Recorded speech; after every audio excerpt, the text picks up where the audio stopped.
ผู้มีพระภาคเจ้าผู้เป็นบรมครูของเทวดาและมนุษย์ทั้งหลาย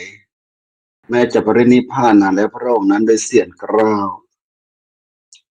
น้อมถวายความเคารพพ่อแม่ครูบาอาจารย์ทุกรูปที่เข้าร่วมห้องวิปัสสนาเจริญสุขเจริญพรญาติโยมสาธุชนผู้ใฝ่ศีลใฝ่ธรรม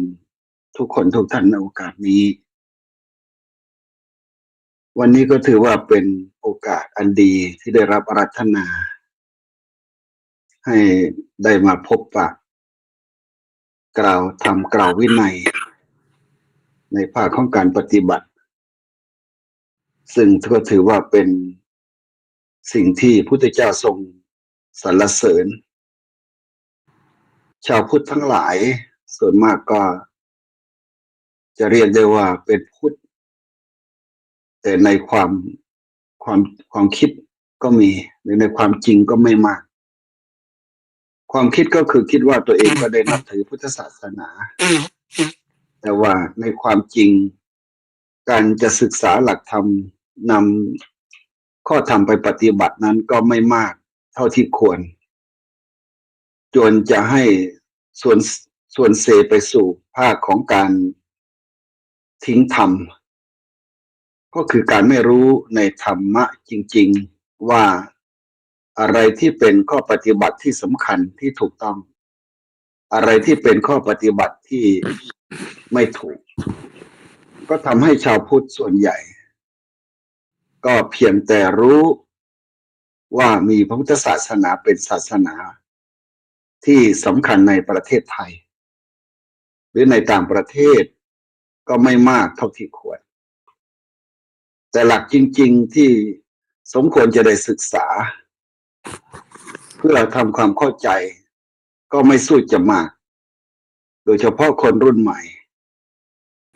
ลูกหลานทั้งหลายที่อยู่ในชนบทก็ดีอยู่ในเมืองก็ดีอย่าว่าแต่การปฏิบัติตามเลยเพียงให้สมาทานศีลแค่ศีล5 ข้อ5 ประการแค่พูดก็ยังไม่ถูกพูดนำพระนำโยมพูดตามก็ยังพูดไม่ถูกแล้วจะไปเข้าใจเนื้อหาได้อย่างไรสิ่งนี้แหละจึงเป็นสิ่งที่จำเป็นสำคัญแต่ความจำเป็นสำคัญที่จะนำไปสู่การทำความเข้าใจศึกษาของชาวพุทธนั้นก็ยังเป็นเรื่องที่ลำบากอยู่พอสมควรเพราะผู้มีอำนาจในภาคของประชาชนเองก็ไม่ได้ให้ความสำคัญเท่าที่ควรก็มีหลักอ้างอยู่มากมายว่าเพราะทุกคนนั้นไม่ใส่ใจไม่สนใจเองอะไรต่างๆความจริงถ้าเราไปป้อนไว้ในเนื้อหาการศึกษาแล้วก็มีภาคบังคับให้ได้ทำความเข้าใจอย่างจริงจังเนี่ยก็จะทำให้เกิดประโยชน์เพราะฉะนั้นก็ต้องขออนุโมทนาชื่นชมแก่ท่านสาธุชนทุกท่านที่ใฝ่ศึกษาปฏิบัติธรรมแม้จะเป็นวัยที่ต่างแต่ละท่านก็หลัก50 อัพไปแล้วแต่ก็ยังไม่สายเกินที่เราจะศึกษาความจริงแล้วการประพฤติปฏิบัติถ้าเราศึกษาเรียนรู้และนำมาปฏิบัติไม่มากไม่นานตามที่ได้บันทึกไว้ในพระไตรปิฎกก็บอกว่าสามารถที่จะทำความเข้าใจแล้วก็เข้าถึงธรรมได้ตั้งแต่7 วัน7 เดือน7 ปี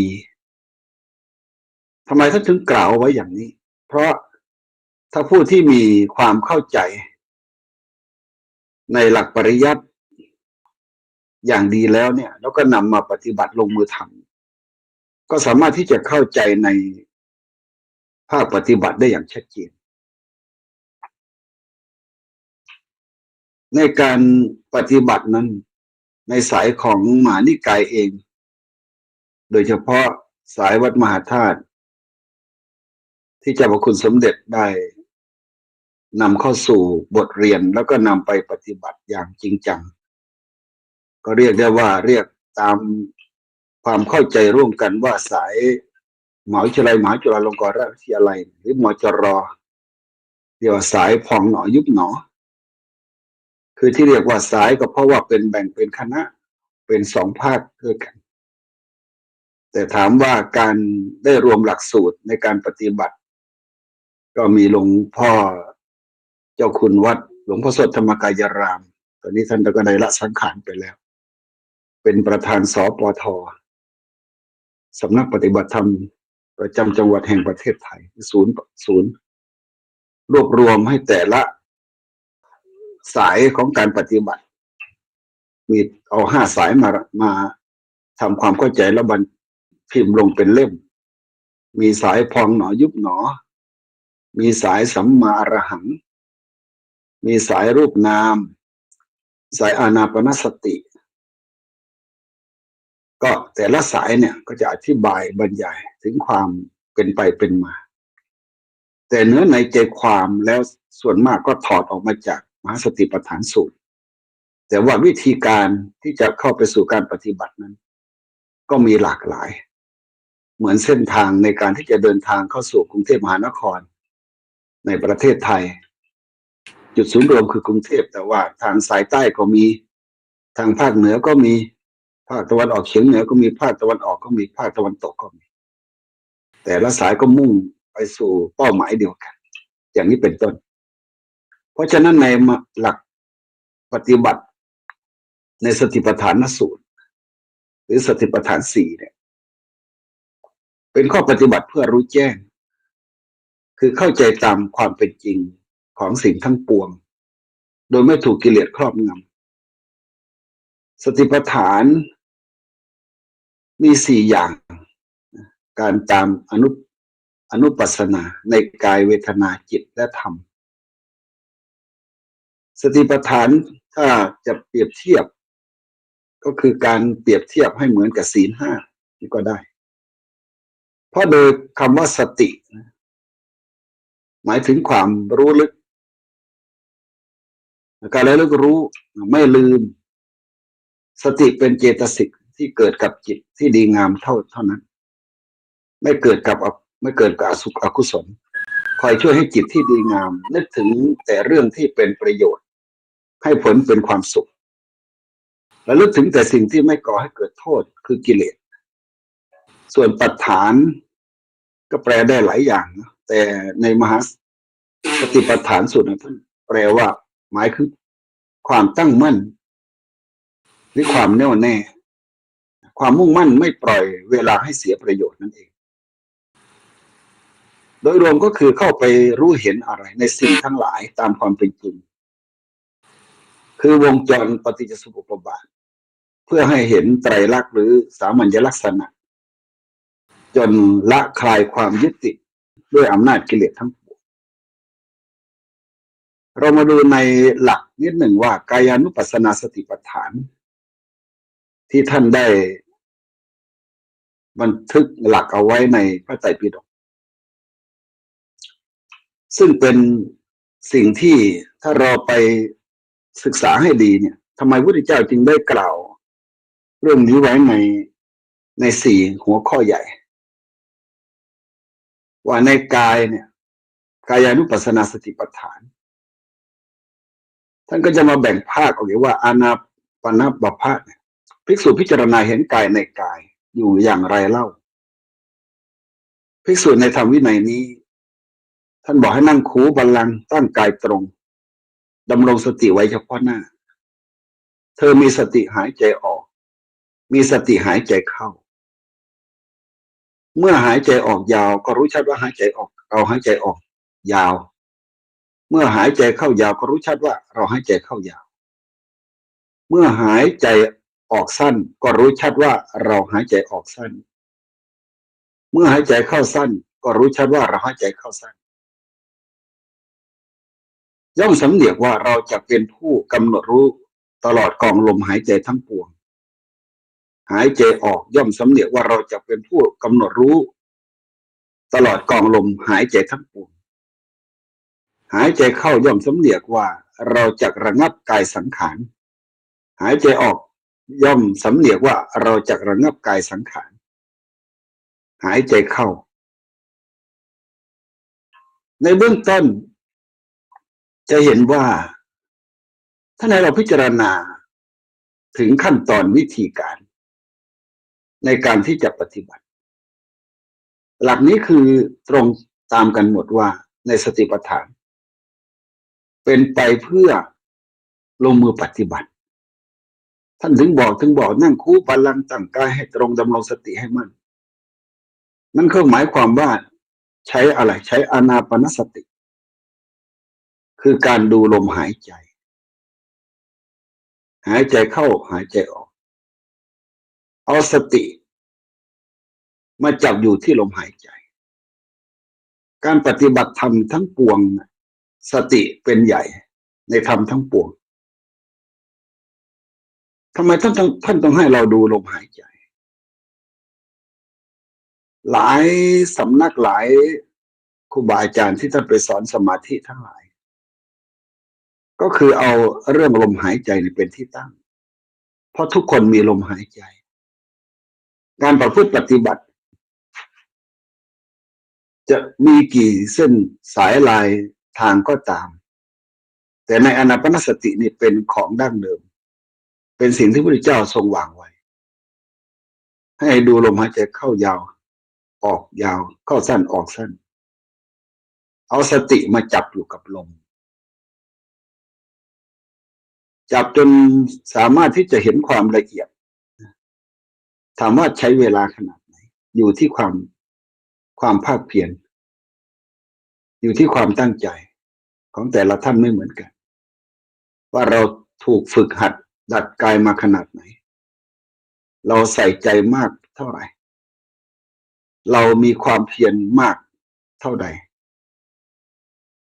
เมื่อเราดูลมหายใจเข้าลมหายใจออกในกองลมทั้งปวงแล้วเนี่ยจากนั้นท่านให้เรามาพิจารณาในอริยปฐปภะนั่นก็หมายความว่าให้มาดูในรายละเอียดยิ่งขึ้นไป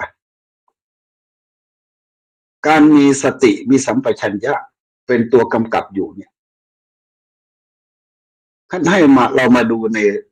ความละเอียดของอิริยาบถย่อยๆทั้งหลายการจะมีสติได้มั่นคงอิริยาบถย่อยทั้งหลายจะต้องรู้แล้วก็รู้เท่าทันในอิริยาบถเหล่านั้นในการเคลื่อนไหวดื่มกินพูดคิดต่างๆท่านบอกว่าภิกษุ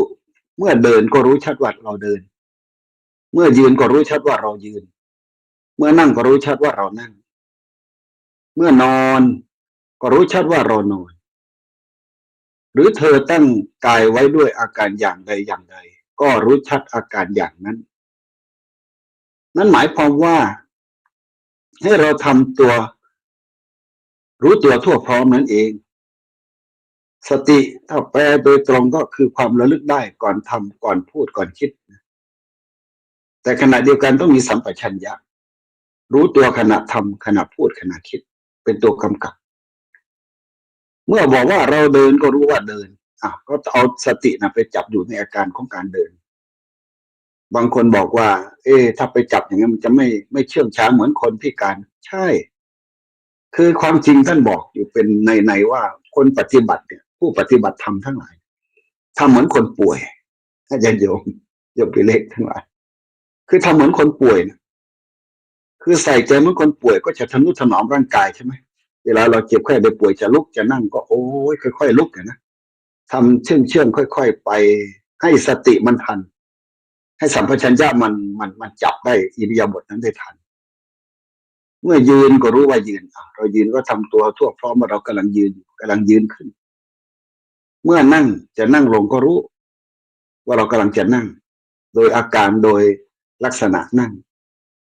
รู้ชัดว่านั่งเมื่อนอนก็รู้ชัดว่านอนสิ่งเหล่านี้มันเป็นบ่อกเกิดของการฝึกตนเองให้มีความรอบคอบเนี่ยถ้าจึงยังบอกว่าแม้หรือเธอตั้งกายไว้ด้วยอาการอย่างไรอาการใดๆก็รู้ชัดอาการอย่างนั้นก็หมายความว่าการจะออกเอ็กซ์เซอร์ไซส์ต่างๆแบบไหนก็แล้วแต่การจะก้าวขาซ้ายก้าวขาขวาเราก็ต้องรู้ชัดว่าเราก้าวขาขวาออกก่อนคือมีสติอยู่ทุกเมื่อ เพราะฉะนั้นไม่ผิดดอกท่านบอกว่าผู้ที่มีความเพียรปฏิบัติตลอด24 ชั่วโมงคือปฏิบัติอย่างไรก็คือเอาสตินั่นแหละและสัมปชัญญะมาจับอยู่กับอาการต่างๆทั้งหมดทันบ้างไม่ทันบ้างเบื้องต้นรู้บ้างไม่รู้ชัดบ้างก็คือพยายามให้มันรู้ชัดรู้ไปจนถึงการนอน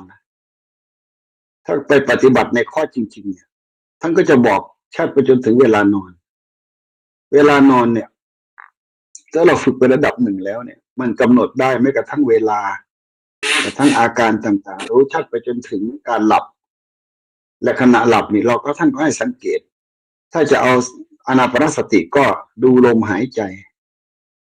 หลับตอนหายใจเข้าหรือหลับตอนหายใจออกคือดูอาการหลับว่าตอนเราหลับเนี่ยเราหายใจเข้าไปแล้วมันหลับสติตัดตรงนั้นหรือหายใจออกแล้วหลับเพราะมันจะเบาอยู่แล้วนั่นคือให้เราดูอาการที่มันละเอียดไปเรื่อยๆต่อเมื่อเวลาเราหลับไปแล้วด้วยตั้งสติไว้ในใจอยู่แล้วพอตื่นพอรู้สึกตัวก็เอาสติไปจับอยู่ที่ลมอีกเหมือนเดิมจับว่าตอนที่เรารู้สึกตัวมันหายใจเข้าหรือหายใจออกกำลังหายใจเข้าหรือกำลังหายใจออกให้ได้รู้ชัดถึงขนาดตรงนั้นพอเรารู้แล้วเราก็ทำตัวรู้สึกตัวทั่วพร้อมว่าเราก็ตามดูลมหายใจต่อไปหรือจะหายพองหนอยุบหนอก็ตามดูอาการพองอาการยุบต่อไปให้เรารู้อย่างนั้นทำตัวรู้สึกตัวทั่วพร้อมสักขณะหนึ่งจากนั้นเราก็จะลุกพอจะลุกเราก็ให้รู้อาการลุกการจะลุกขึ้นเอามือค้ำเอามือไปถูกกับที่นอนค่อยลุกขึ้นให้ก็รู้ชัดว่ากำลังลุกขึ้นก็ทำตัวรู้สึกอย่างนั้นเอาจิตตามสติตามดูอย่างนั้นดูอาการที่มันเคลื่อนไหวที่มันกำลังจะเดินจะไปลุกขึ้นก็รู้ว่าลุกนั่งก็รู้ว่านั่งจะเดินก็รู้ว่าเดินอย่างนี้เป็นต้นจะเดินไปทำอะไรไปเข้าห้องน้ำไปแปรงฟันล้างหน้าแปรงฟันก็รู้ชัดก็ให้มีสติรู้อย่างนี้เขาเรียกว่าปฏิบัติทุกอิริยาบถที่เราก้าวเดินเราต้องกำหนดรู้ดูอาการของการเคลื่อนไหวนี่คือการปฏิบัติธรรมจริงๆต้องเป็นอย่างนี้เมื่อเรารู้อย่างนั้นแล้วเนี่ยถ้ามันหลุดเผลอก็กำหนดใหม่ไม่ละความเพียรพยายามนั่นคือสิ่งที่ผู้ปฏิบัติธรรมจะต้องเป็นจะต้องจะต้องทำความเข้าใจกับสิ่งเหล่านี้ให้มากในสัมปชัญญะปัปพะเนี่ยภิกษุย่อมทำความรู้สึกตัวในการก้าวในการถอยในการแลในการเหลียวเห็นไหมในการคู้เข้าในการเหยียดออกในการทรงผ้าสังฆาติบาทและจีวรในการฉันในการดื่มในการเคี้ยวในการลิ้มในการถ่ายอุจจาระและปัสสาวะย่อมทำความรู้สึกตัวในการเดินการยืนการนั่งการหลับการตื่นการพูดการนิ่งสรุปแล้วทุกอาการของการปฏิบัตินั้นท่านกล่าวไปจนถึงว่าการก้าวออกก้าวขาเดินการจะก้าวออกไปก้าวข้างขวาอย่างที่กล่าวมาการถอยก็รู้ว่าถอยจะแลหรือจะเหลียวแลก็คือมองเป็นแบบไม่ได้ตั้งใจเหลียวดูเหลียวหันซ้ายแลขวานั่นเองหรือการคู้เข้าเหยียดออกของร่างกายของแขนของขาหรือการจะนุ่งผ้าจับผ้ามาเช็ดหน้าจับผ้ามาห่มอะไรต่างๆการรับประทานอาหารการดื่มน้ำการเคี้ยวอาหารการลิ้มในการถ่ายอุจจาระปัสสาวะย่อมทำความรู้สึกตัวในขณะนั้นทุกๆการยืนเดินนั่งหลับตื่นพูดนิ่งนี่คือสัมปชัญญะปัปพะคืออิริยาบถย่อยที่สามารถจะสร้างความแข็งแกร่งในอิริยาบถใหญ่ให้มั่นคงถ้าเราทำอิริยาบถย่อยได้ดีแล้วก็มีความละเอียดสิ่งนี้จะเป็นประโยชน์อย่างยิ่งกับการปฏิบัติ เพราะในร่างกายของเรามันไม่เหมือนกันในธาตุขันธ์ก็แตกต่างกันบ้างล่ะแต่ละท่านนอกจากนั้นท่านให้พิจารณาต่อยนี่เฉพาะในกายอย่างเดียวนะก็ยังมีปฏิกูลและมนสิการปภะเนี่ยการพิจารณากายโดยความเป็นของไม่สะอาดเวลามันพิจารณามันยกจิตเข้าไปสู่ภาคปฏิบัติแล้วเนี่ยมันก็จะเห็นรายละเอียดมากขึ้นภิกษุย่อมพิจารณาเห็นกา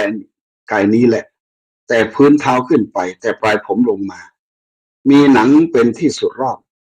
เต็มด้วยของไม่สะอาดมีอยู่ในกายนี้ผมขนเล็บฟันหนังเนื้อเอ็นกระดูกเยื่อในกระดูกม้ามหัวใจตับพังผืดไตปอดไส้ใหญ่ไส้ทบอาหารใหม่อาหารเก่าดีเสลดหนองเลือดเหงื่อมันข้นน้ำตาน้ำมันข้นน้ำตาน้ำเหลวน้ำลายน้ำมูกไขข้อมูดอาการและสิ่งที่มันอยู่ในธาตุดินและธาตุน้ำในร่างกาย32ส่วนเนี่ยสิ่งเหล่านี้ถ้าเมื่อปฏิบัติไปมากๆแล้วเนี่ยในกายของเรานี่แหละเนี่ยมันมีสิ่งที่มันเสื่อมสลายอยู่ตลอดเวลาแต่เราก็ใช้ในส่วนที่เสื่อมนี่แหละทุกวันใช่ไหมทุกคนก็ใช้ในของที่เสื่อมแต่ถ้าทำอย่างไรให้เห็นรู้ตามความเป็นจริงของสิ่งที่มันมีอยู่ตั้งอยู่แล้วก็ค่อยเสื่อมลงไปพิจารณากายผมลักษณะของเส้นผมถ้าเราลองพิจารณาเอามาเป็นอารมณ์กรรมฐานอารมณ์ปฏิบัติได้นอกจากจะดูในส่วนของอานาปานสติดูในมีสัมปชัญญะดูแล้วก็มาพิจารณารายละเอียดลงไปว่าผมเนี่ยมันเป็นลักษณะเส้นเล็กๆยาวๆเห็นไหมฐานที่เกิดที่อยู่ของมันล่ะชุบแชร์ไปด้วยน้ำข้นน้ำหนองน้ำเลือดเห็นไหมเป็นของที่สกปรกไม่ได้สะอาดเลยตกใส่ถ้วยแกงของใครไม่อยากจะซดเลยเห็นไหมพอมีเส้นผมบางทีเราไปรับประทานอาหารในร้านอาหารเราก็ทำใจไม่ได้บอกไม่สะอาดเห็นไหมแต่พอของตัวเองตกลงไปบางทีก็หยิบออกได้แต่ไปของคนอื่นปั๊บนี่เราไม่ยอมรับไม่ได้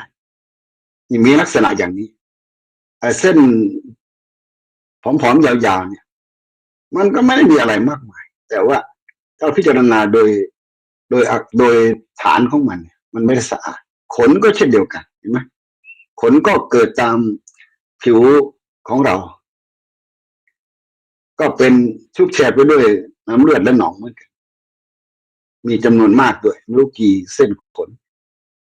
ส่วนเล็บพิจารณาเนี่ยเล็บก็เป็นกระดูกบางๆเกิดปลายเล็บนิ้วมือนิ้วเท้าชุบแชร์ไปด้วยเลือดฟันจะเกิดทีหลังจากการมีชีวิตเกิดขึ้นมาก็ตามแต่ก็ใช้เคี้ยวอาหารใช้บดเพื่อเป็นฟันเฟืองเป็นอุปกรณ์สำคัญเป็นอะไหล่สำคัญของมนุษย์เพื่อบดอาหารเข้าสู่ร่างกายส่วนหนังเป็นเหมือนกระสอบห่างๆกระสอบห่างๆเวลาอะไรข่วนหนังเรานิดหน่อยแล้วก็เลือดต้องทนุถนอมเอาครีมเอาโลชั่นเอาอะไรต้องบำรุงนะเพื่อให้มันดูเปล่งปลั่งสดสวยไปก็อันนี้ก็เป็นลักษณะของผมขนเล็บฟันหนังนะเป็นตจักรปัญจกกรรมฐานด้วยเป็นฐานที่เรามองเห็นกันได้ทุกคนเรียกได้ว่ามันสามารถที่จะเกิดประโยชน์ในการใช้พิจารณาในการปฏิบัติธรรมนั้นการเจริญกรรมฐานเมื่อกรรมฐานมันแน่นเข้าสามารถที่จะรู้เท่าทันก็เรายกจิตขึ้นเป็นสู่วิปัสสนาในการพิจารณาสิ่งเหล่านี้ให้มันเกิดความเบื่อหน่ายเห็นตามความเป็นจริงจะเอ็นกระดูกเยื่อในกระดูกอะไรต่างๆเราสามารถไปดูพิจารณาได้ดูเข้าไปลึกๆเมื่อพลังของจิตที่มันละเอียดจิตที่มันรู้เท่าทันสติที่มั่นคงเนี่ยมันสามารถที่จะสแกนเข้าไปดูได้อย่างเรียกว่าอย่างละเอียดเพราะฉะนั้นเราไม่ต้องสงสัยหรอกว่าพระเถระที่ท่านประพฤติปฏิบัติ จนรู้อาการต่างๆเหล่านี้เนี่ยท่านจึงรู้เท่าทันเพราะการปฏิบัติอย่างนี้เองจึงทำให้เรารู้และเข้าถึงมรรคถึงผลได้เพราะการปฏิบัติได้เห็นถึงสัจธรรมความจริงเห็นอาการจิตใจเราก็ไม่ฟุ้งซ่านจิตใจเราก็ไม่ห่อเหี่ยวกลับมีความเบิกบานนี่คือการพิจารณากายในกายแต่เหนือสิ่งอื่นใดก่อนที่จะเข้ามาสู่การพิจารณาอย่างนี้นั่นคือการนั่งสมาธิที่ฝึกจนแน่วแน่บางทีการนั่งการคู่บัลลังก์นั่งหลายคนก็บอกว่ามันเจ็บปวดมันมีเวทนาเนาะความจริงในสติปัฏฐานมันก็มีทั้ง4ประการวันนี้เอาข้อแรกในเวทนาที่มันเกิดเวลาเรานั่งเราก็ทนไม่ได้ความทนไม่ได้เนี่ยมันก็เป็นข้ออ้างหนึ่งแหละว่าถ้าเรานั่งขัดสมาธินานๆมันจะพิการมันจะทำให้ร่างกายเราเกิดอาการพิการอะไรต่างๆความจริงมันไม่เป็นอย่างนั้นถ้าเราเข้าใจจริงๆเนี่ยถ้าเป็นอย่างนั้นพระเจ้าไม่ได้บอกเรานั่งคูบัลลังก์นะบอกนั่งคูบัลลังก์ดูลมหายใจนะ ตั้งกายให้ตรงถ้าเราวางถูกลักษณะเนี่ยเบื้องต้นมันเด็กเวทนามีทุกคนแหละ100%ทั้งร้อยคนก็คือมีเวทนาแต่เวทนานั้นเป็นเพียงการกระตุกหรือกระตุ้นเตือนให้เราได้รู้ว่ากายเมื่อมันถูกฝึกเนี่ยเมื่อเราบังคับมันเนี่ยมันจะมีอาการเวทนาเหล่านี้เกิดขึ้นแต่เวทนาเหล่านั้นมันสามารถที่จะข้ามพ้นมันได้ด้วยการปฏิบัติแล้วก็ตั้งใจรู้เท่าทันมันหลายคนหลายรูปพระสงฆ์บางทีก็ยังข้ามพ้นไม่ได้กลัวนั่งสมาธิได้นานไม่ใช่ถ้ายังไม่ข้ามพ้นตรงนี้เนี่ยการปฏิบัติในการนั่งสมาธิยังไม่ก้าวหน้าไกลเพราะบางทีนั่งไปพอเวทนามากๆเข้าจิตมันก็หลุดออกจากการกำหนดไม่ปรากฏในสติสัมปชัญญะตบะความเพียรก็ลดลงเพราะคลายออกพอคลายออกสติก็หลุดแล้วพอหลุดแล้วก็หาเก้าอี้นั่งพอนั่งเก้าอี้ถามว่าได้ไหมได้แต่ก็ไม่เหมือนการนั่งคู่บัลลังก์จะหลายคนจะบอกว่าก็ปฏิบัติที่จิตที่ท่านเมื่อเราจะใช้ร่างกายเป็นครูในการปฏิบัติอย่างนี้แหละจึงมันมีการถกเถียงกันในหลายสายว่าอย่างสายหลวงปู่เทียนท่านก็ใช้กายโยมกำพลทองบุญนุ่มแต่ก่อนที่เป็นครูสอนนักว่ายน้ำนักกระโดดน้ำเนี่ยปรากฏว่ากระโดดลงไปแล้วไปร่างกายไปกระแทกก็ทำให้พิการแต่ว่าเหลือซีกหนึ่งสุดท้ายก็ไปอยู่กับหลวงปู่เทียนก็เลยพิจารณานั้นถามว่าเอาจิตหรือเปล่าหรือเอากายอย่างเดียวเอาจิตพิจารณากายที่มันพลิกได้พลิกฝ่ามือได้พลิกไปพลิกมาพลิกกลับไปกลับมาก็เอาความมีเหลือน้อยๆความรู้สึกที่เหลือข้างเดียวก็สามารถที่จะเข้าถึงธรรมได้เหมือนกันการนั่งเก้าอี้ก็สามารถเข้าได้เหมือนกันแต่ว่ามันไม่ได้เต็มที่กับเหมือนการเอากายนั่งเพราะฉะนั้นการพิจารณาในกายานุปัสสนาสติปัฏฐานในเบื้องต้นเวลาไม่รู้ไปเท่าไหร่แล้วเนี่ยจะดูเวลานิดหนึ่งใช้เวลาไปพอสมควรนี่ก็จะเห็นเลยว่าเบื้องต้นนั้นการปฏิบัติจึงจะต้องอาศัยความเข้าใจในการลงมือปฏิบัติเพราะฉะนั้นการปฏิบัติธรรมถามว่ายากไหมก็ยังไม่ใช่เรื่องยาก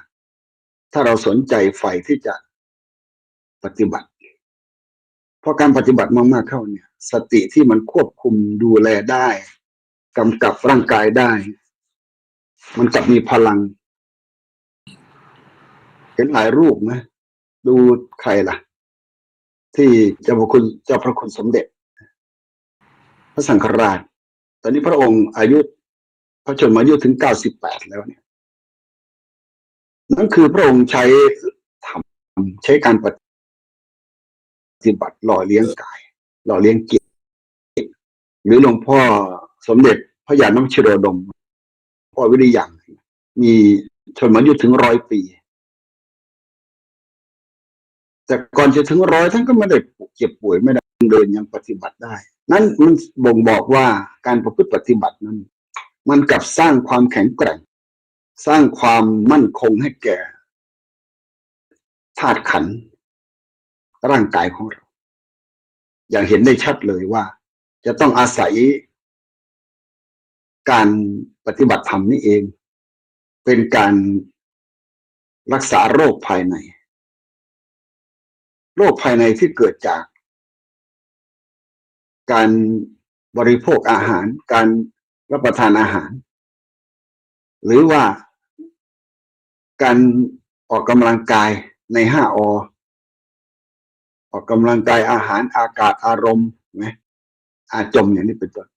ถามว่าสิ่งเหล่านี้มันมีผลพอผู้ปฏิบัติธรรมพอปฏิบัติไปมากๆมีสมาธิตั้งมั่นมากๆเนี่ยยิ่งสมาธิดีเท่าไหร่ อาหารก็ดีหรือแม้แต่การพักก็ดีการหลับในสมาธิคือบางครั้งบางโอกาสเนี่ยการพักด้วยจิตที่มันมีพลังเนี่ยพักไม่กี่ชั่วโมงมันก็เพียงพอคือการนอนไม่ใช่เรื่องสำคัญของการปฏิบัติโดยซ้ำไปเพราะการปฏิบัติเนี่ยยิ่งปฏิบัติมากอาหารก็จะรับประทานได้น้อยลงการตื่นของสติของจิตเนี่ยมันกลับมีพลังมากขึ้นมากกว่าการรับประทานอาหารมากๆสามารถอยู่ได้สามารถอดได้เพราะเราใช้พลังงานน้อยในภายในเพราะเราไปรู้เห็นอาการเหล่านั้นด้วยความเป็นจริงจิตมันเบิกบานพอมันจิตมันตื่นเนี่ยมันกลับทำให้เกิดพลังภายในความหิวต่างๆมันก็ลดลงร่างกายไม่ได้ต้องการอาหารมากมายนะต้องการเพียงแต่ให้ตั้งอยู่ได้แห่งกายนี้ก็คือพอประมาณพอประมาณปั๊บมันรักษาภายในได้เพราะจิตมันมีพลังจิตมันมีกำลังมากในการที่จะทำให้เกิดพลังในร่างกายก็ต้องวัดกันแล้วว่าผู้ที่ได้ลิ้มรสเหล่านั้นลิ้มรสแห่งการในพลังสมาธิทั้งหลายก็จะรู้ได้เลยว่าแม้แต่เรื่องของเวทนาที่มันเกิดก็ดีถ้าพ้นเวทนาไปเนี่ยมันก็จะทำให้เรามีความสุขในการนั่งแต่ถ้าเผลอมันก็จิตมันก็หลุดเหมือนกันหลุดไปสู่ความเรียกว่าสุขเวทนานะคือติดสุขติดในความสุขว่ามันเมื่อมันไม่เจ็บไม่ปวดแล้วเนี่ยเราก็นั่งสบายง่วงก็ไม่ง่วงอย่างนี้เป็นต้นการง่วงและไม่ง่วงถ้าเราไม่หาอะไรที่มาเกาะเอาไว้เนี่ยบางทีมันก็ว่างจนน่าตกใจเหมือนกันนะคือเมื่อสมาธิมันเข้าไปสู่คณิกะได้สักหน่อยเนี่ยมันก็จะเป็นเหมือนช่องว่างคือว่างมากมันต่างกับจากขณะเบื้องต้นว่าเราอยู่ในสมถกรรมฐานเบื้องต้นการนั่งก็อาจจะยังรู้อะไรได้เยอะรับทราบแต่สมถะความจริงท่านบอกว่ารู้แล้วก็ตัดได้ยินเสียงก็สักแต่ว่าได้ยินรู้สักแต่ว่ารู้แต่พอขึ้นไปสู่จิตมันเข้าสู่วิปัสสนาเนี่ยมันรู้แต่มันตัดได้เร็วก็จริงแต่มันรู้ละเอียดแต่มันไม่ไปปรุงเมื่อมันไม่ไปปรุงเนี่ยการนั่งมันถึงโล่งมันเปรียบประดุจว่าเรานั่งอยู่ในห้องกว้างๆคนเดียวอย่างนั้นเหมือนกับว่าไม่มีใครรอบด้านข้างๆเป็นโล่งหมดเป็นห้องโถงกว้างๆอย่างนี้เป็นต้นทั้งที่อาจจะนั่งอยู่ใกล้กันหลายคนแต่ว่าความรู้สึกมันไม่มีตรงนั้น มันไม่ไปจับตรงนั้นละมันก็จะโฟกัสไปสู่เฉพาะในตัวเราพอเมื่อเป็นอย่างนั้นเนี่ยเราสามารถที่จะมาพิจารณาในอาการต่างๆได้ละเอียดขึ้นก็เหมือนกับว่าถ้าเปรียบก็เหมือนกับการชาร์จแบตเตอรี่เนาะแบตเตอรี่ที่ชาร์จไฟเข้าเต็มที่เต็มกำลังพอไฟมันเข้าไปเต็มเนี่ยความสว่างมันก็จะเต็มสปีดมันพอเต็มสปีดเนี่ยการจะส่องไปในที่มืดมันก็สว่างมองเห็นได้ชัดเจนเพราะมันมีกำลังแห่งความสว่างเข้าไปจิตที่ถูกฝึกแล้วก็อัดแน่นไปด้วยสติสัมปชัญญะอยู่ในวิปัสสนากรรมฐานเนี่ยหรือยกจิตเข้าสู่วิปัสสนาเนี่ยมันก็เหมือนกับมันมีปัญญาที่จะรู้ชัดรู้ทันพอรู้ทัดรู้ทันมันจะรู้แจ้งไปจนถึงอาการต่างๆได้มากขึ้นความชัดเจนก็จะยิ่งมากขึ้นตรงนี้เองท่านถึงบอกว่าเมื่อไปถึงตรงนั้นเนี่ยท่านก็ให้เราหาสิ่งที่มากำหนดดูตอนแรกก็อาจจะจับถ้าเป็นอานาปานสติก็จับอานาปานสติแต่ว่ามันจะหลุดไปมันจะหมดไปละตรงนั้นมันหมดไปแต่มันนิ่งหรือจะเอาพองหนอยุบหนอมันก็จะคือในตัวบริกรรมเนี่ยมันจะผ่านไปละมันจะผ่านตรงนั้นไปผ่านบริกรรมเมื่อผ่านบริกรรมแล้วเนี่ยทำอย่างไรเราถึงจะเอาจุดกำหนดให้มันจิตเราสว่างขึ้นหรือว่ามันเห็นชัดมากขึ้นครูบาอาจารย์ท่านก็จะบอกเวลาไปสอบอารมณ์เนาะการสอบอารมณ์ส่งอารมณ์สอบเพื่อดูอาการที่เราปฏิบัติตรงนี้ก็สำคัญท่านทั้งหลายเวลาปฏิบัติทำไมท่านถึงให้มีครูบาอาจารย์คอยดูคอยแนะนำทำไมท่านไม่ให้เราทำเองโดยไม่มีครูบาอาจารย์เพราะสภาวะที่มันเกิดอาการต่างๆที่มันเกิดก็เรียกสภาวะธรรมที่มันเกิดขณะที่เราปฏิบัติอยู่นั่งอยู่เดินอยู่ยืนอยู่หรือการนอนทุกอิริยาบถที่เราทำนี่แหละพอมันเกิดขึ้นมามันเกิดไม่เหมือนกันแต่ละอาการแต่ละสภาวะที่มันเกิดเนี่ยจะแก้อย่างไรก็ต้องอาศัยพ่อแม่ครูบาอาจารย์ที่ท่านมีประสบการณ์ผู้ที่เคยปฏิบัติผ่านมาแล้วถูกสอบถูกทดสอบหรือเห็นตามความเป็นจริงที่ท่านผ่านมาท่านก็จะมาบอกให้เราได้ว่าตั้งจิตแบบไหนจะแก้อย่างไรมันถึงจะข้ามพ้นตรงนั้นไปได้แต่ละขั้นพอเราไปส่งอาการวันนี้เราปฏิบัติชั่วโมง3-4-5 ชั่วโมงเนี่ยเราก็ไปส่งว่ามันเกิดสภาพอย่างนี้ท่านก็จะถามว่าเป็นอย่างไรขนาดไหนท่านกำหนดอะไรกำหนดแบบไหนเดินกำหนดทันไหมอะไรต่างๆเราก็บอกตามความเป็นจริงว่าถ้าไม่ทันก็คือไม่ทันมันทันก็คือทันอาการที่มันเกิดบอกให้ชัดท่านก็จะแก้ให้เราเรียกส่งอารมณ์ให้แก้อารมณ์สอบอารมณ์พอท่านบอกมาเราก็ปฏิบัติตามท่านบอกพอปฏิบัติตามท่านบอกถ้ามันหายเราก็รู้ชัดว่ามันหายแล้วมีอาการใหม่เกิดขึ้นเราก็ต้องไปบอกท่านอีกก็สอบอยู่อย่างเนี้ยพอเราสอบบ่อยๆอย่างนี้เข้าเนี่ยมันก็จะข้ามพ้นไปบางท่านเวลานั่งไปก็จะเหมือนตัวเองหายอย่างเนี้ยตัวเองเหลืออยู่ครึ่งตัวมันลอยไปแล้วอย่างนี้เป็นต้นเราจะทำอย่างไรอย่างนี้เป็นต้นมันก็จะมีการท่านก็จะแนะนำมาให้เราได้กำหนดถูกทิศทางที่จะไปสู่ความก้าวหน้าของการปฏิบัตินี่คือหลักของการปฏิบัติในมัสสติปัฏฐานส่วนเรื่องธาตุมนสิการบอกพระเนี่ยเมื่อเราพิจารณาถึงธาตุดินธาตุน้ำอาการ32เนี่ยเราสามารถพิจารณาแต่ละอย่างได้ดูไปแต่ละอย่างได้ว่ามันเกิดอาการอย่างไรรู้ลึกเข้าไปถ้าพิจารณาโดยความเป็นธาตุภิกษุย่อมพิจารณาเห็นกายนี้โดยความเป็นธาตุว่าธาตุดินธาตุน้ำธาตุไฟธาตุลมมีอยู่ในกายนี้ธาตุทั้ง4นี่ประชุมกันเข้ามันถึงเป็นร่างกายของเรา ธาตุทั้งสี่เนี่ยถ้าเราพิจารณาดีๆจะรู้ว่าโอ้แต่ละอย่างเนี่ยทำไมมันมาเข้ากันได้มันสัมพันธ์อย่างไรทำไมมันถึงต่อเนื่องกันได้ถึงเป็นความเป็นมนุษย์ความมีชีวิตถึงมันยังเกิดขึ้นได้ก็จะดูเห็นอย่างนั้นเห็นอาการอย่างนั้นเห็นธาตุอย่างนั้นได้อย่างละเอียดได้อย่างไรถ้าเราไปเปรียบเทียบกับรถสรีระยนต์เนี่ย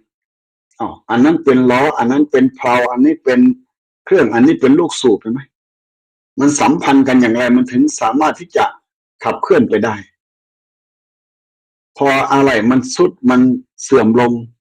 เขาถอดเขาเปลี่ยนแต่พอเรามาเปรียบเทียบกับร่างกายของมนุษย์ล่ะในธาตุทั้งสี่นี่ล่ะมันติดต่อกันอย่างไรอะไรเปลี่ยนได้ไม่กี่อย่างไม่กี่คนหรอกที่สามารถเปลี่ยนได้ส่วนมากก็เสื่อมไปตามสภาพตามอายุขัยตั้งแต่เท่าที่จะเป็นไปได้ไม่เกิน100 ปีส่วนมากนี่คือการสัมพันธ์อย่างต่อเนื่อง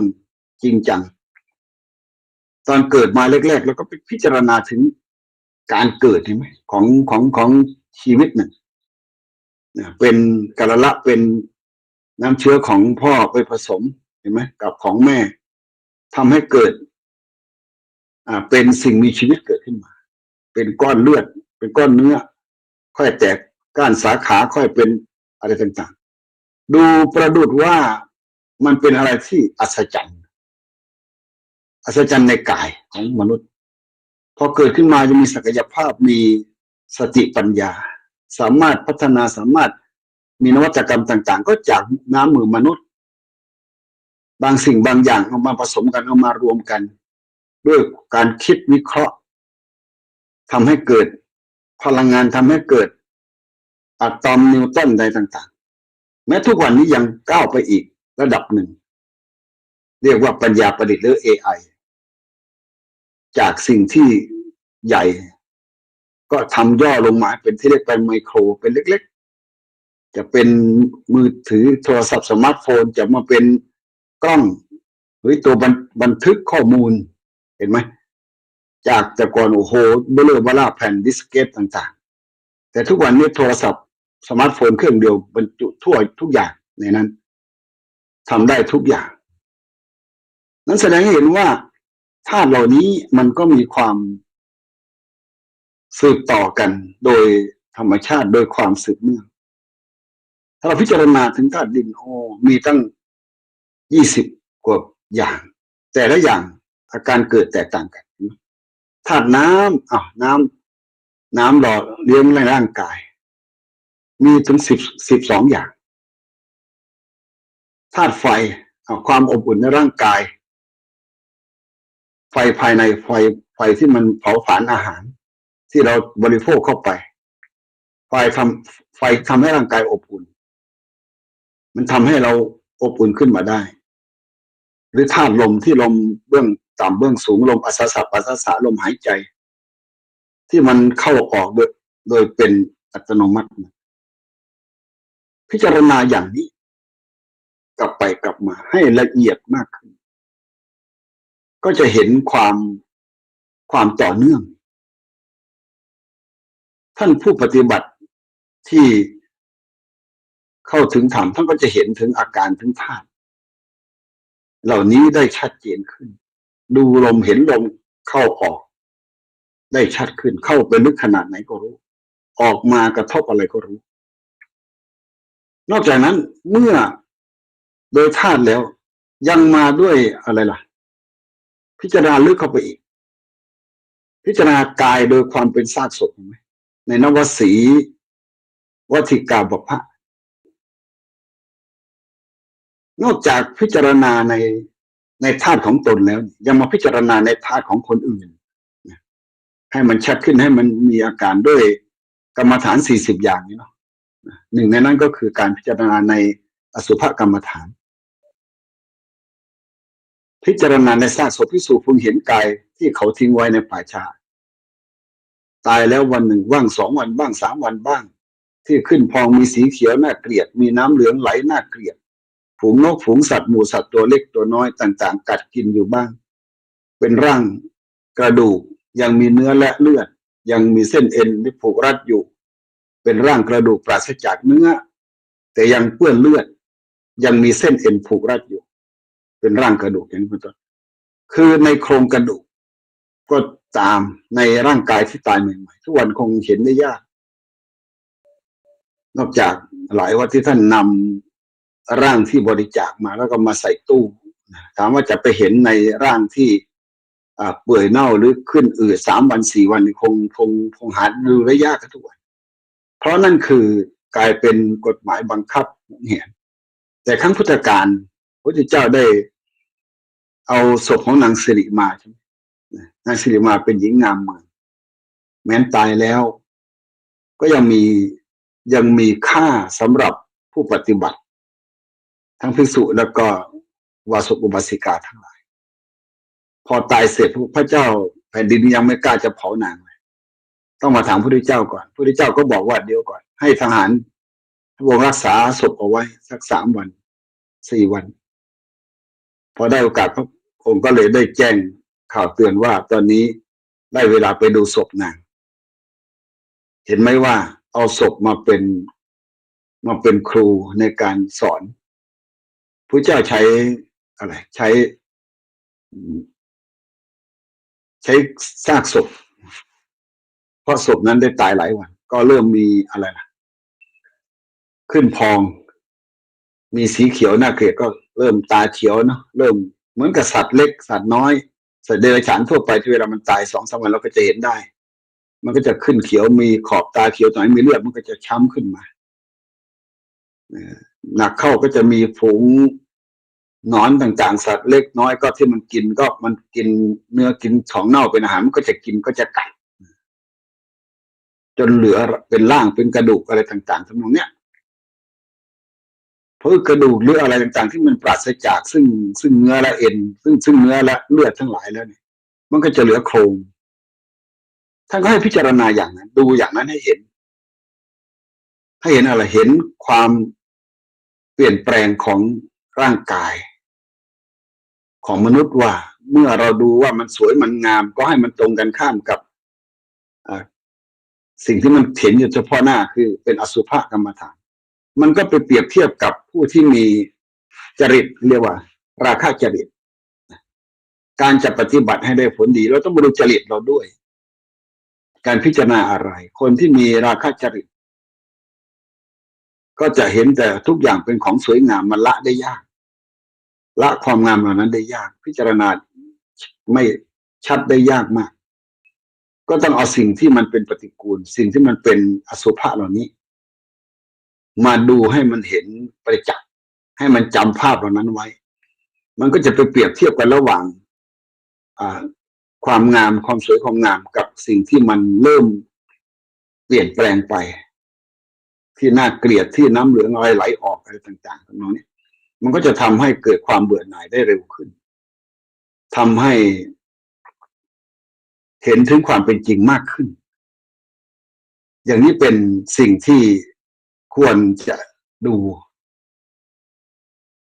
ดังพรรณนามานี้เนี่ยภิกษุย่อมพิจารณาเห็นกายในกายภายในบ้างพิจารณาเห็นกายภายในภายนอกบ้างพิจารณาเห็น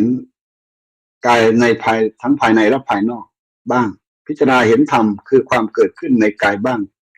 พิจารณาเห็นธรรมคือความเสื่อมในกายบ้างพิจารณาเห็นธรรมคือ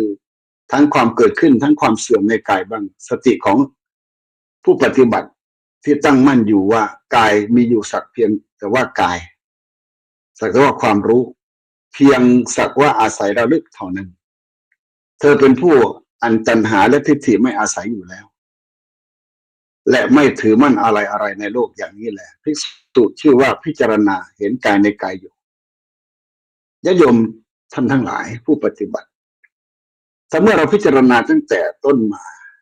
อย่างนี้แหละเมื่อพิจารณาเห็นกายในกายกายก็คือตัวนอกอาจจะเห็นภายในกายเห็นอาการเห็นธาตุทั้งสี่เห็นสิ่งที่อยู่ภายในกายทั้งภายในและภายนอกเปรียบเทียบออกมาแล้วเนี่ยย่อมพิจารณาเห็น นะก็คือทำคือความเกิดขึ้นในกายว่าเห็นความเป็นจริงในกายนี่พิจารณาเห็นธรรมคือความเสื่อมในกายจากความงามมาถึงจนถึงซากศพมันก็จะเห็นความเสื่อมไปของร่างกายผมขนเล็บฟันหนังที่ได้ยกตัวอย่างเบื้องต้นว่าพอเบื้องต้นก็ดูมันดกดำดีเห็นไหมมันก็ค่อยๆเปลี่ยนแปลงไปจนถึงเส้นขาวเห็นไหมขนอาจจะดำจนขาวก็มีเล็บก็จะหลุดร่วงก็จะเหี่ยวเป็นห่อขึ้นอะไรต่างๆใช่ไหมที่มันเปลี่ยนแปลงไปฟันก็จะร่วงจากที่เกิดมาแล้วก็จะหลุดร่วงออกไปหนังก็จะเหี่ยวย่นลงเมื่อความเปลี่ยนแปลงอย่างนี้ที่เกิดขึ้นพิจารณาเห็นกายในกายที่มันเป็นสักแต่ว่าสิ่งที่เราได้รู้ได้อาศัยมันก็จะย่อมมาทำให้อะไรล่ะตัณหาแต่ทิฏฐิที่มันมีอยู่ในตัวเราเนี่ยมันก็จะลดลงที่อาศัยอยู่แล้วเนี่ยมันก็จะไม่ถือมั่นยึดมั่นว่านี่ของเรานี่อันนี้เรานะมันก็จะทำให้เราพิจารณาเห็นกายในกายได้อย่างชัดเจนมากขึ้นเพื่อที่จะให้เกิดประโยชน์ต่อการประพฤติปฏิบัติถ้าเราเอาหลักเหล่านี้มาพิจารณามาจับมาสู่การปฏิบัติในทุกๆวันเมื่อมีฐานความรู้ในปริยัติในเรื่องของหลักในการปฏิบัติแล้วเราก็เอามาพิจารณาได้ต่อเนื่องตลอดไปแม้จะไม่ได้จำทั้งหมดว่าต้องจำทั้งหมดแต่ว่าเราดูจากเอาเฉพาะหัวข้ออาการในตั้งแต่อิริยาบถนะก็คืออิริยาบถในเบื้องต้นจากอิริยาบถก็มาสัมปชัญญะความรู้ตัวขณะที่เราทำอะไรต่างๆการยืนเดินก็ตามการมามีสติสัมปชัญญะรู้ตัวอยู่แล้วก็มาดูสิ่งปฏิกูลจากปฏิกูลก็มาดูธาตุจากธาตุก็มาดูกลิ่นเนาะนวสีหรือสิ่งที่มันเกิดขึ้นเป็นสิ่งมาประจักษ์แก่สายตาก็เห็นอาการเหล่านั้นเราก็จะถอนซึ่งทิฏฐิมานะตัณหาที่ความอยากจะเห็นความสวยงามอยากจะอะไรปรุงแต่งในธาตุขันธ์ของเราเนี่ยมันก็จะลดลงก็ทำให้เห็นอาการชัดขึ้นนี่คือการเห็นกายในกายอยู่เป็นปกติของผู้ปฏิบัติธรรมเพราะฉะนั้นก็ขออนุโมทนาในสาธุชนทุกท่านที่ได้รับฟังก็ยังไม่ได้ทำความเข้าใจมากมายนักแต่ว่าก็พื้นฐานเบื้องต้นของการปฏิบัติในสติปัฏฐานสูตรในเรื่องของกายานุปัสสนาสติปัฏฐานซึ่งก็อาจจะพอมองเห็นภาพเห็นความชัดเจนมากขึ้นของการประพฤติปฏิบัติในการรวมกลุ่มของวิปัสสนากรรมฐานก็ขออนุโมทนากับทุกท่านต้องขอขอบใจคุณโยมพี่เล็กแล้วก็คุณโยมพจมานที่ให้โอกาสอาตมาภาพเพิ่งเข้าห้องเมื่อวานนี้ก็เมื่อคืนนี้วันนี้ก็ได้มาทำหน้าที่ให้ธรรมะเป็นฐานอาจจะไม่ชัดเจนก็ต้องขออภัยพ่อแม่ครูบาอาจารย์ที่อยู่ในห้องวิปัสสนาห้องนี้หากมีสิ่งใดผิดพลาดประการใดก็ต้องกราบขออภัยด้วยความเคารพยิ่งในพระเดชพระคุณครูบาอาจารย์ทุกรูปขอความสุขสวัสดีจงมาเกิดมีกับญาติโยมสาธุชนทุกคนทุกท่านขอเจริญพร